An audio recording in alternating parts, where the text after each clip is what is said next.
Hello, welcome back. Thanks for joining me again today. I'm happy you're here and I hope you're doing well. Today's video is something different. I want to introduce to you, if you don't already know him, Sean Devine. Sean's a good friend of mine. We've only spoken online.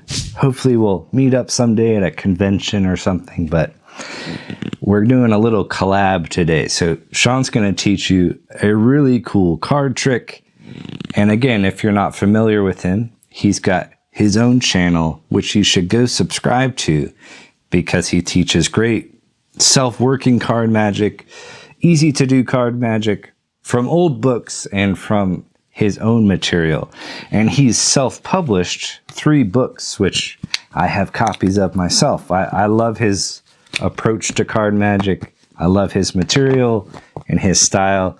He's just a cool, nice guy in general. So check out Sean's trick right now. If you're a fan of card magic that uses no sleight of hand, is self-working, fools everybody, and is entertaining, then this is the trick for you. Hi guys, my name is Sean Devine, and I am so happy to be here on Rick's channel to teach you guys a card trick. So Rick is going to do a coin trick on my channel, and I have no idea what it is, but I know it's going to be awesome and I can't wait to check it out myself. So the trick I'm doing today is sort of a variation, a different handling on a John Bannon trick that he calls That Is the Question. Now this trick comes out of his book Very Hush Hush, which is filled with sort of self-working, very easy to do card magic that's very fooling. So if you're into that sort of style of self-working, moveless card magic that's very fooling and easy to do, this book is a great place to start. Let's get into it. Alright guys, so what I'll do here is demonstrate for you what this trick looks like, and after I do that, I'll teach you exactly how it's done. Alright, so let's imagine that we had somebody here, and what I would say is this, like as I drop cards like this, just say stop anytime you want. Alright, they'll do that, they say stop maybe right here, and that'll be their card. Alright, so I'll turn away so they can take a secret peek at their card. Alright, they just remember that card. Now the truth is, it could have been any one of these cards, but I just want you to remember what your card is, and don't forget it because later on there's going to be a question about it. Alright, so the first thing we'll do here is sort of a psychic test for you. Alright, so as I deal cards down like this into a pile, I'll do it one by one, and then when you get a certain feeling, just say stop anytime you want to, and don't let me influence you, just use your best judgment. Alright, so as I do this, they'll just say stop anytime they want to. Maybe they go for, I don't know, right here is fine, and they have the option if they maybe want to go 1 or 2 more, 1 or 2 back, a few more, a few back. It's up to them. Maybe they go for, I don't know, 1 more. All right, they're feeling spicy today. All right, well, they'll put their cards over there right by them. Now look, remember I told you there's going to be a question about your card, and I meant that quite literally. Look, what I'll do here is try to make sort of a question mark with cards. It sounds silly, but check this out.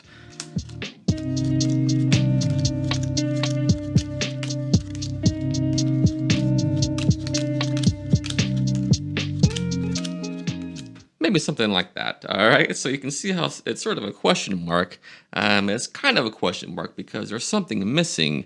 It's the dot, and that's where you shine. Because look, remember, I said use your best instinct, and you said stop on a certain amount of cards here. So how many did you get by chance? Let's just count them. So that's 1, 2, 3, 4, 5, 6, 7, 8, 9, 10, 11 cards. 11 cards determines where our dot is. All right, so check this out. In our question mark, that's 1, 2, 3, 4, 5, 6, 7, 8, 9, 10. The 11th card per where you said stop will be the dot of our question mark. And guess what? The question is, what is your card? If we take a look, maybe we can answer our own question. Alright, so I hope that you liked that trick, and I hope that it fooled you, alright, because it is a fooling trick. And so what you'll need is this. You want to take a deck and take a Joker out, or any card that you don't really care about, like an ad card or something like that. This card is never really going to be seen in the performance anyway, so it can be any card. Now, what you're going to do to this card is to make it a key card or a locator card. And what I mean by that is you want to take a pencil and you want to make a pencil dot in the white corners of the card. Okay, so if you're left-handed like me and you spread the deck from right to left, then you want to put the pencil dots in the right-handed corners of the white border. But if you're like most people and you're right-handed and you spread the deck from left to right, then obviously you'll want to put the dots in the upper left hand and the bottom right hand corner. That way you can just clearly see the card, the dots as you spread the deck. So to better illustrate this point, what I'll do here is use a Sharpie so you can fully understand what's happening here. Okay, so normally, and by the way, you can see if you look closely at how I have my pencil dots there, but you can't really see that on camera. So to illustrate this, like I said, I'll put some dots in the corners here so we can see what's happening better. So you can clearly see that. And this is for camera use only, so not in performance, okay? So just like that. Now the next part in making this a locator card is to put a edge mark on the sides of the card as well. And you'll sort of take the card like this and sort of rub with your pencil on the side of the card right here on the same side as you have your dots here. So, all right, so on this side, right by that dot on the edge of the card here. And just like before, I'll use this giant Sharpie to illustrate this point for you, okay? So you'll just make a line with your pencil on the side of the card like this. And the reason for this is so when this card is in the deck, you can clearly see where that card is just by glancing down at it, all right? So here it is in the deck, and you can see that line there, and so you can really see where about that card is in the deck. Same thing when you spread the deck, you can clearly see when you spread, there's that dot. But in performance with that just a pencil dot, it's very clear to you as well. Alright, so now that we have this, you'll want to position this card 21 from the face, alright? So you just go 1, 2, 3, 4, 5, 6, 7, 8, 9, 10, 11, 12, 13, 14, 15, 16, 17, 18, 19, 20, and 21. And that goes 21 from the bottom, and you're ready to go for this trick. Alright, so what's going to happen is you're going to have a card selected, and you're going to position it below that 21 cards, alright? So the way I do it is this: I just dribble it, and then I make sure they say stop when I see that I'm past my edge mark. All right, so, and the reason why I do a dribble is because if you did this, maybe you have those people who want to, pick a card way down here, and that'll mess up your trick, right? So having them say stop in a dribble and making sure you go past that edge mark first, and make sure they pick a card above that 21 card stock. Alright, so do me a favor, as I do this, just say stop, and you can see as I do that, I say stop as soon as I go past my edge mark, alright? As I do this, just say stop, and they'll say stop somewhere in the top half, right? Which is good, and that'll be their card, and then just put these back on top.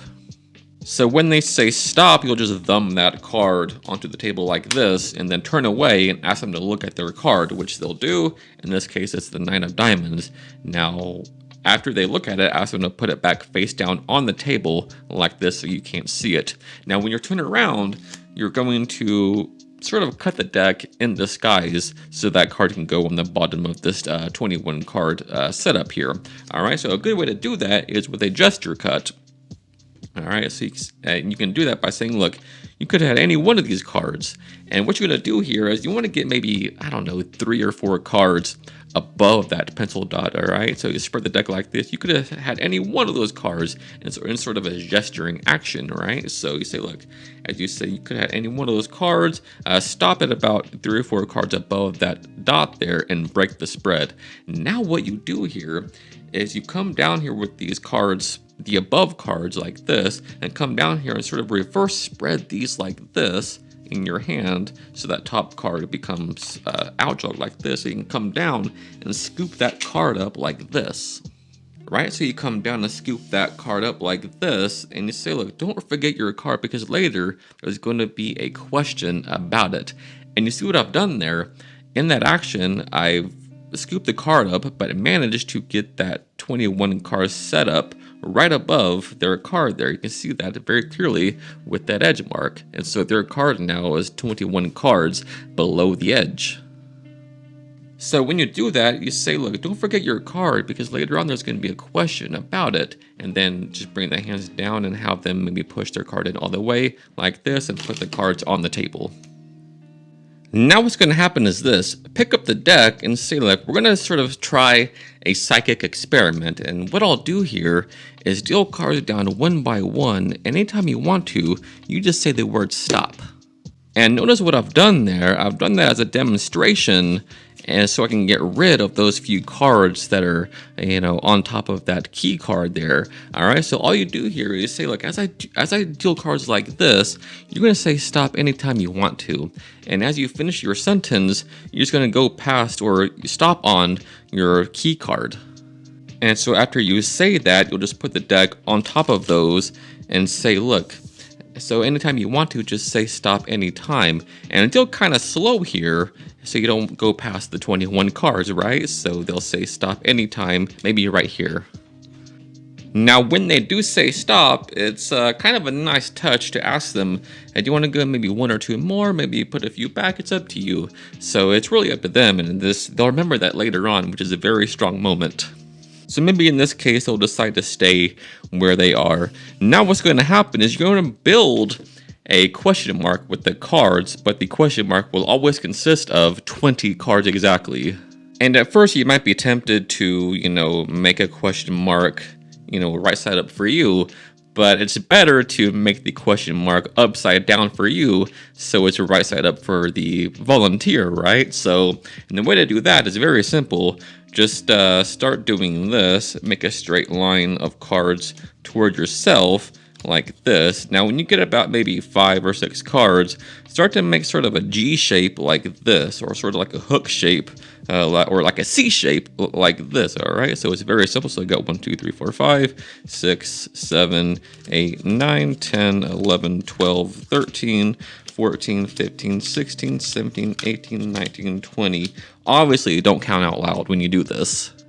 So after you build the question mark, you say, look, you'll notice that this question mark is missing something. It's missing the dot, right? So that's determined by how many cards you stopped on. So how many cards did you get? So they'll count their cards. In this case, that's 1, 2, 3, 4, 5, 6, 7, 8, 9, 10 cards. All right, so what you do here is start at the top of the question mark here and count 10 cards down to the 10th card, whatever number they had. If they had 7, it's the same thing. You always start here at the question mark. So they go 1, 2, 3, 4, 5, 6, 7, 8, 9, 10 cards, and pull it out like this and put it at the dot. And this card will always, of course, be their card that they chose, just because of the mathematical principle. Impossible as it may seem, it'll always be their card.